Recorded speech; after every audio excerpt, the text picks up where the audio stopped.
I'm Justin, and I'm here to get you started with the Johnson Partners Inc. orientation. And I want to be the first to welcome you to a team where you can have a world of opportunity. A little bit about our owner-operators, Jack and Steve. Jack started the company in 1979 in Pulaski, Tennessee. In the early 1980s, he sold that store, moved here to the Huntsville area. In 1995, Steve joined the team and became an owner, and to this day, they own and operate a total of 22 stores in North Alabama. Here's where we're going to talk about our handbook policies and procedures. On our administration policies, Johnson Partners Inc. does assume in all statements and information you provide are true, complete, and accurate.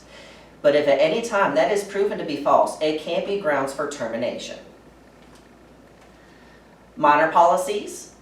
If you are 16 or 17, all four of these will apply to you. 18 and 19, just the bottom two. Minor employees would not work during school hours on any school day. The only exceptions are those who are on a work-study program, which is co-op, or who are homeschooled. Minors may not work past 9:30 on any school nights unless they attain variance with the Board of Education. That does mean while school is in session, Sunday through Thursday, the latest they can work is 9:30. Minor employees may not operate a motor vehicle while on the clock for McDonald's. This normally comes into any effect with you if our store is running out of product and we have to send you to another store to pick more product up. Minor employees may not operate or use a ladder or step ladder under any circumstances. Their feet must be always firmly planted on the ground. Non-discrimination policy. Johnson Partners does believe in a value diverse workforce, equal opportunity, and workplace free from all forms of unlawful discrimination and harassment.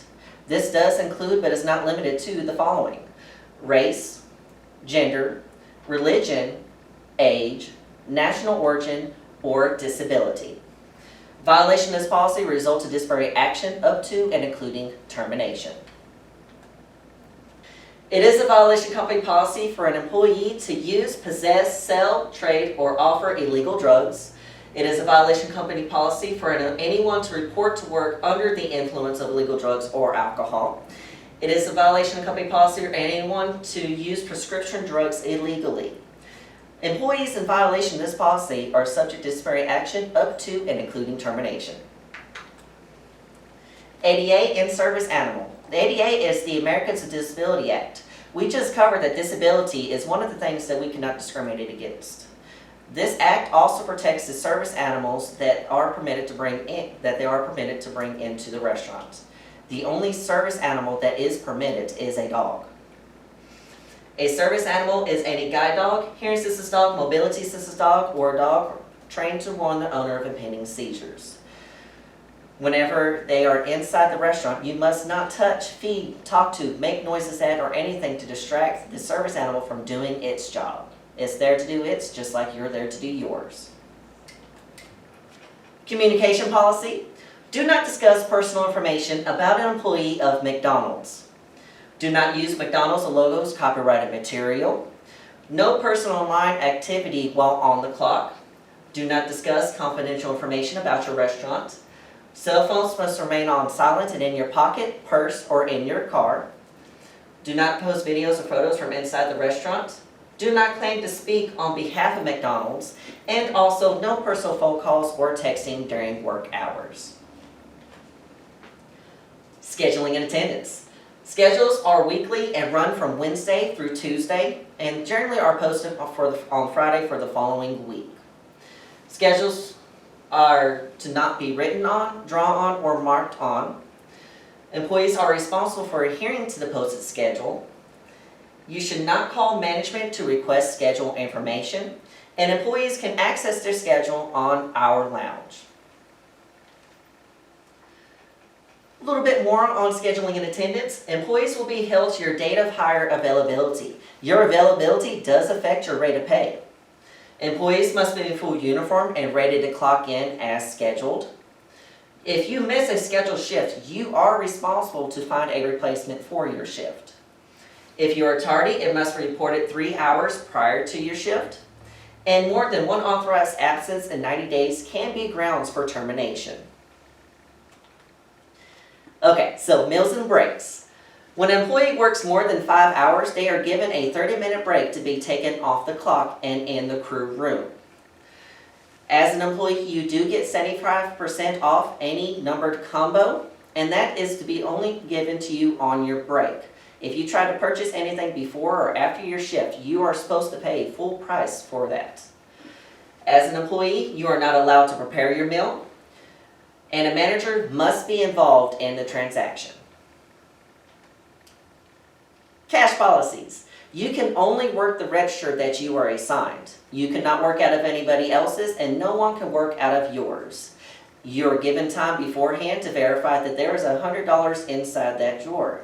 If it is anything below or above that, you cannot use it. You must get a manager for an overing or a refund. And you must use a counterfeit detector on anything $10 and higher. Now, the counterfeit detectors that we have is the counterfeit pen, which is up front by the registers.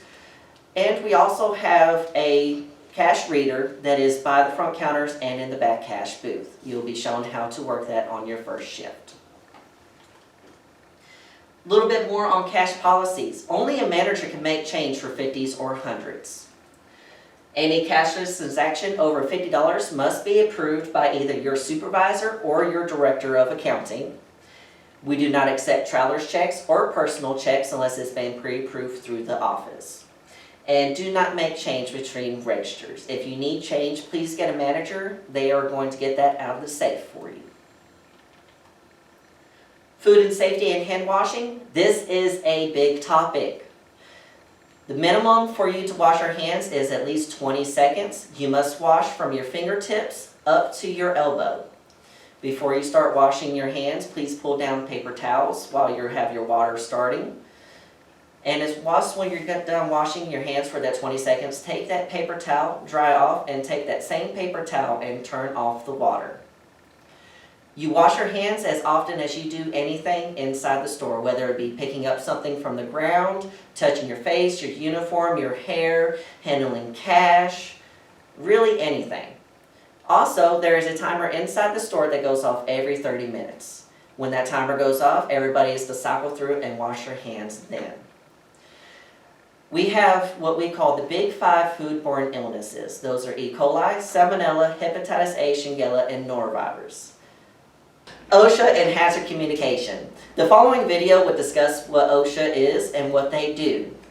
They also will be covering our material safety data sheets, which are in a folder inside the office, along with the OSHA handbook. And here's the video.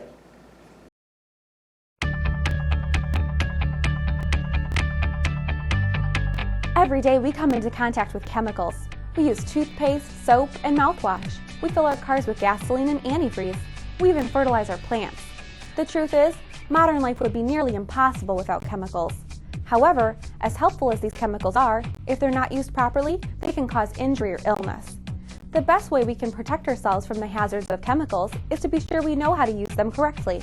And that's what we're here to do today. We're going to show you how to safely use the chemicals in the restaurant. Today's presentation complies with the Hazard Communication Standard, which is a law administered by OSHA, the Occupational Safety and Health Administration. To meet the requirements of the Hazard Communication Standard, our restaurant must have a written hazard communication program that promotes safe handling and use of hazardous chemicals. Part of this program is to inform you of your rights and provide you with proper training. The training you will receive today includes 3 areas: how to identify hazardous chemicals, how to read and understand product warning labels and safety data sheets, which we call SDSs, and where to locate SDSs, how to properly handle and use the chemicals in this restaurant.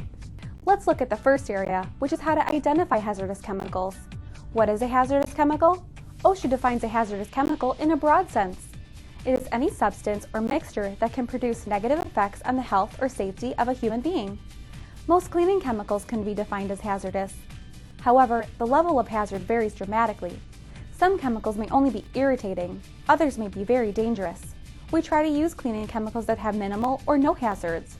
But because the chemicals we use can be hazardous, it's important for you to be able to identify those hazards and know how they can affect you. Chemical hazards fall into 2 categories: physical hazards and health hazards. A physical hazard is one that creates a hazardous situation outside the body.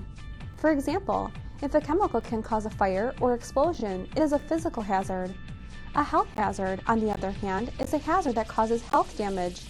There are two types of health hazards, acute and chronic. An acute health hazard does damage to your body in a short amount of time. For example, if you're washing dishes and you get dish detergent in your eyes, it immediately stings. Or if you use a soap that irritates your skin, it could cause a rash. A chronic health hazard affects the body slowly. For instance, breathing in gasoline fumes on a daily basis can cause lung cancer. Or, as many of us have heard before, breathing cigarette smoke can cause lung cancer. To be sure you know what kind of potential hazards exist, the Hazard Communication Standard requires all chemical manufacturers and suppliers to clearly identify hazards in two ways. First, on the warning label attached to each container of the chemical, and second, on the SDS that is supplied by the manufacturer. Chemical manufacturers and suppliers, however, aren't the only ones with a responsibility. We, as an employer, and you, as employees, also have responsibilities. As employers, we are responsible for letting you know which chemicals are considered hazardous in our restaurant, making sure that all chemical containers have the appropriate labeling, having a current SDS for each hazardous chemical, providing all the protective equipment necessary for proper safety, and providing the training you need to know how to handle hazardous chemicals safely. In turn, you need to fulfill your part of the responsibility. It's up to you to follow the precautions necessary to protect yourself. To do that, you should read, understand, and follow all instructions on warning labels and SDSs. Always use protective equipment when it's recommended. And follow the safe work practices we learn about in training. Before we move on to the second area, let's look at some of the more common terms you might have heard before or seen on product labels. First, an irritant is a substance that causes temporary eye, skin, or respiratory reactions, such as a minor stinging, itching, or tearing. The second term is corrosive. Corrosive means that a substance causes burns or permanent damage to human tissue, such as skin and eyes, upon contact. Third is toxic. A toxic substance is one that can cause disease or immediate or long-term injury to the body in certain conditions. The fourth term is flammable. A flammable substance is one that catches fire easily and burns quickly. And finally, carcinogenic means that a substance is capable of causing cancer. Now, don't let these terms concern you. Just because we've defined these words does not necessarily mean you will come into contact with chemicals that have these types of hazards. The cleaning products we use in our restaurant present minimal hazards. All containers of hazardous chemicals must have labels. These labels are designed to provide us the name of the chemical, any physical and health hazards the chemical may have, and the name, address, and phone number of a responsible source of information about the product. Additionally, the labels include pictograms to help you easily identify risks. Here's a sample label. This label shows us all the warning information we need. The name of our sample chemical is K Solid Sense Floor Care A. According to this label, it's used as a cleaning product for floors. Any physical or health hazards associated with K Solid Sense Floor Care A are listed on the label.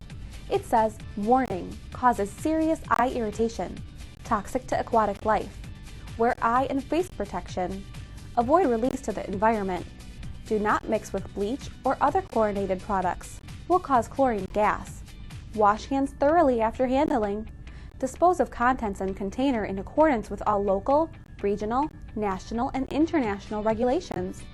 First aid, if in eyes, rinse cautiously with water for several minutes. Remove contact lenses if present and easy to do. Continue rinsing. If eye irritation persists, get medical attention. Skin. In case of contact, immediately flush skin with plenty of water. Remove contaminated shoes and clothing. Get medical attention if irritation persists. Wash clothing before reuse. Clean shoes thoroughly before reuse. If swallowed, rinse mouth, then drink 1 or 2 large glasses of water. Do not induce vomiting. Never give anything by mouth to an unconscious person. Get medical attention immediately. Also on this label, the manufacturer, K Chemical Company, provides their name, address, and phone number. And there's a 24-hour emergency number listed below the first aid. If you ever need to know more about a product's potential hazards than what's provided on the label, You can check the safety data sheet, which, remember, we call an SDS. SDSs contain detailed health and safety information on hazardous chemicals. They list the precautions you need to take when handling a particular chemical, as well as detailed emergency and first aid procedures in case of an accident. The SDSs are available for you to review at any time. Ask your manager where the HAZCOM book and SDSs are located. You are welcome to request to see them and ask questions about them. Here's a sample SDS. Let's take a look at it and go over the important elements of it. SDSs must provide you certain information. They must list chemical identification, name, address, and telephone number of the manufacturer and the date the SDS was prepared, physical and chemical characteristics, physical hazards, health hazards, primary routes of entry into the body, permissible exposure limits, indications of carcinogenicity, if any, precautions for safe handling, cleanup measures for spills and leaks, control measures, and emergency first aid procedures. These terms sound difficult and confusing, but we're going to look at each one so you can see how SDSs protect you. The layout and design of an SDS is prescribed by OSHA. For today's review, we will use an SDS from K. Section 1 provides identification information. The common name and the chemical name of the material will be listed here. The identification section also includes the name and address of the chemical manufacturer, emergency phone numbers, and the date the form was written or last updated. Section 2 identifies any hazards, label elements, and precautionary statements. Section 3 provides the composition and/or information on the ingredients. Section 4, you'll find first aid information. This section provides emergency and first aid procedures in the event of exposure. Firefighting measures are provided in Section 5. This section explains the best way to put out a fire involving that chemical. Section 6 covers accidental release measures. Here you will find information on personal and environmental precautions, as well as proper methods of containment and cleanup. Precautions for safe handling and storage are covered in Section 7. In Section 8, the SDS lists special protection information. In this section, you can find out what types of protective clothing or equipment, if any, you may need when handling this product. This section also lists safe exposure limits, if they have been set by OSHA. In Section 9, physical and chemical properties are listed. In other words, this section describes how the chemical looks, how it smells, and how it behaves. Section 10 describes the stability and reactivity of the material. Section 11 provides toxicological information. Sections 12 and 13 describe ecological, environmental considerations and waste disposal. Section 14 provides transportation information. Section 15 lists all other regulatory information about the material. Section 16 provides the date of preparation or last revision, as well as any additional information that the manufacturer wishes to provide. SDSs provide us a lot of information, and it's important that you know how to use them. Remember, you are welcome to review our written program at any time and ask questions about it. The written HAZCOM program is kept in a binder. Ask your manager where it is located. In it, you can find a list of hazardous chemicals in this restaurant, SDSs for all hazardous chemicals, labels, and health and safety practices. Thanks for your attention during this training. We know with your help we can have a safe work environment. Hi, my name is Crystal and I'm going to finish the benefits portion of our orientation. To get us started, our commitment to you, we're going to talk about your pay, your performance, and your benefits. Your performance review. Best part of the year, right? Now you get two. We do performance reviews twice a year. Your performance review will be based on the following criteria. Did you strive to satisfy the customer? They are the #1 reason that we're here. We need to make sure to take care of them as much as we can. Did you take initiative and ownership? Did you consistently follow procedures? And did you demonstrate and promote teamwork? If you said yes to all 4 of those, and we as well agreed with you, you're going to get a whopping 25 cents an hour. That's great, right? 25 cents an hour twice a year, you could get a 50-cent raise. If you did 3 of those things, you're going to get an excellent at 15 cents an hour. If you did 2 of those things, you're going to get good at 10 cents an hour. But if you did none of those things, you're not going to get a raise. On to my favorite part of our organization, Archways to Opportunity. We will help you pay for your college education. $2,500 per year towards your college education. The requirements are you work for us for at least 90 days and you work 15 to 20 hours per week. Benefits, some more on our benefits, the MIC resource line. This is a very useful tool. They can help you with daycare, elderly care, health and wellness, if you're looking to purchase a new home, if you have questions about a car, anything like that they can help you with. There's a phone number right here, and it's also in your email packet that you will be receiving. PerkSpot, wonderful tool that we have available for you. Thousands of discounts are available on this website. The information will also be sent to you in your email packet. For example, T-Mobile is 33.3% off of your cell phone bill. Verizon is 20% off of your cell phone bill. There are thousands of discounts. The more that you use them, the more discounts we'll be able to offer next year. Hour Lounge. This is a great tool that we have as well. You can get your schedules on Hour Lounge. The Hour Lounge app and the McDonald's app will work together if you have both of those, and you can get an additional employee discount. Archways to Opportunity, more information about that as well is on that website. Questions and employee acknowledgement. I understand that it is my responsibility to read the handbook and adhere to all the company policies. Now on working together and looking good. Your uniform tells customers that you are a McDonald's employee. A complete uniform is your hat, shirt, name tag, pants, belt, dark colored shoes, and dark socks. Also slip resistant shoes. Uniforms should fit properly, be clean, and in great repair. Shoes must be slip resistant, closed, and black of color. You may wear a plain black or a white t-shirt under your uniform. No logos, plain. And you may only wear a McDonald's issued jacket over your uniform that we do have in the store for you, and we do clean them regularly. More on looking good. No visible piercings are allowed. The only exceptions to these rules are a simple nose stud or a pair of stud earrings. No do-rags are allowed. The only facial hair allowed is a neat trimmed mustache. That means anything from here down you cannot have. No long nails, fake nails, acrylic nails, nail hardener, or nail polishes will be allowed. That can flake off in the food. No employee may have unnaturally colored hair or an extreme hairstyle that is not covered 75% by your hat or visor. No tattoos, brands, or any type of body art should be visible in the McDonald's uniform.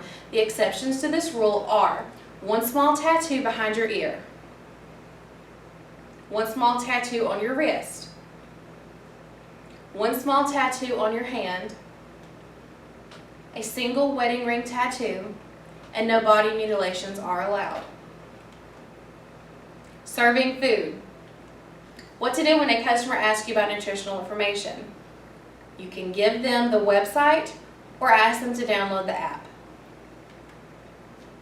You make it great. 5 critical drivers of guest experience.